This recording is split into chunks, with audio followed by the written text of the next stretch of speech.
झारखंड की ब्यूरोक्रेसी में बड़ा बदलाव हुआ है। राज्य में नए मुख्य सचिव बनाए गए हैं। 1993 बैच के वरिष्ठ आईएएस अफसर अविनाश कुमार मंगलवार 30 सितंबर की शाम को कार्मिक प्रशासनिक सुधार और राजभाषा विभाग की ओर से अधिसूचना जारी की गई और उसी के साथ यह तय हो गया कि अब झारखंड सरकार के सबसे बड़े प्रशासनिक पद की कमान अविनाश कुमार के हाथों में होगी।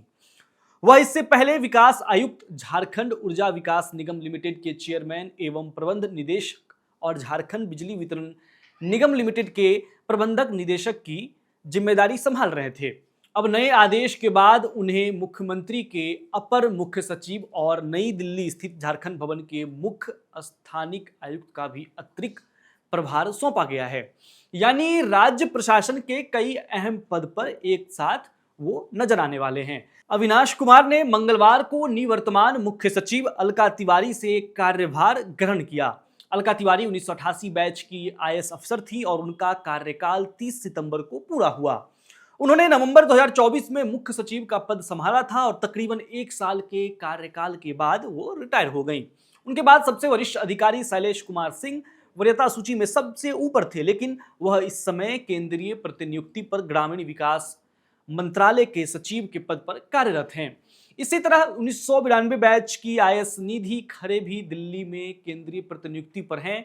ऐसे में वरीयता सूची में तीसरे नंबर पर रहे अविनाश कुमार को झारखंड का मुख्य सचिव बना दिया गया। इस पद की दौड़ में 1995 बैच के अजय कुमार सिंह, सत्येंद्र सिंह और नितिन मदन कुलकर्णी के नाम भी चल रहे थे। ये तीनों अधिकारी अपर मुख्य सचिव के पद पर कार्यरत हैं, लेकिन आखिरकार सरकार का भरोसा अविनाश कुमार पर ही टिका। सरकार का मानना है कि उन्होंने विभिन्न विभागों में काम करने का लंबा अनुभव हासिल किया है और उनका प्रशासनिक रिकॉर्ड भी बहुत ही मजबूत रहा है।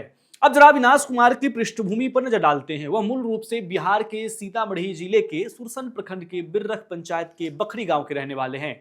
सीतामढ़ी को मां जानकी की जन्मभूमि माना जाता है और वहां के इस गांव से निकले अविनाश कुमार अब झारखंड सरकार के सबसे बड़े प्रशासनिक पद पर पहुंच गए हैं।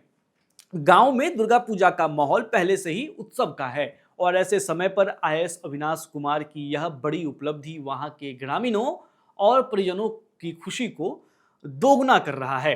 आईएएस अविनाश कुमार के गांव के मुखिया विनोद शाही ने बताया कि अविनाश कुमार 2 भाइयों में छोटे हैं। उनके बड़े भाई अमिताभ ठाकुर आईपीएस रहे हैं और लखनऊ में डीआईजी के पद से रिटायर हुए हैं। दिलचस्प बात यह है कि बचपन में दोनों भाइयों की ख्वाहिश उल्टी थी।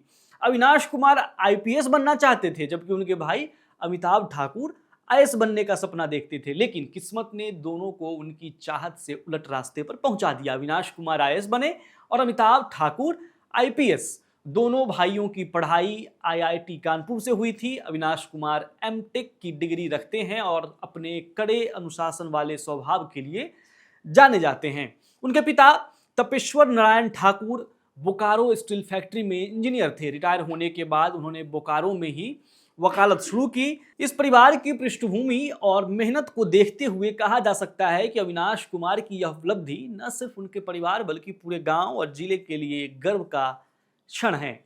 झारखंड में अविनाश कुमार की नियुक्ति ऐसे समय में हुई है जब राज्य के सामने विकास, प्रशासनिक सुधार और ऊर्जा क्षेत्र में कई चुनौतियां हैं। ऊर्जा विभाग में अतिरिक्त मुख्य सचिव के रूप में उन्होंने पहले ही काम किया है और वहां उनका अनुभव आगे राज्य के लिए उपयोगी साबित होगा। मुख्य सचिव के तौर पर उनसे उम्मीद की जा रही है कि वह विभिन्न विभागों के बीच बेहतर तालमेल बैठाएंगे और राज्य सरकार की योजनाओं को तेजी से लागू करेंगे।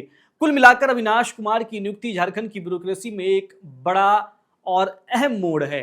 एक और लंबा अनुभव और सख्त मिजाज उन्हें प्रभावी मुख्य सचिव बना सकता है, तो दूसरी ओर उनके गांव से लेकर पूरे झारखंड तक लोग उम्मीद लगाए बैठे हैं कि उनका कार्यकाल राज्य को नई दिशा देगा। अगर आप इस खबर को झारखंड से देख रहे हैं तो आप बताइए कि आप अपने नए मुख्य सचिव अविनाश कुमार से क्या उम्मीद कर रहे हैं। अपनी राय कमेंट बॉक्स में लिखिए, चैनल को सब्सक्राइब कीजिए और तमाम खबरों के लिए देखते रहिए एयर नाउ।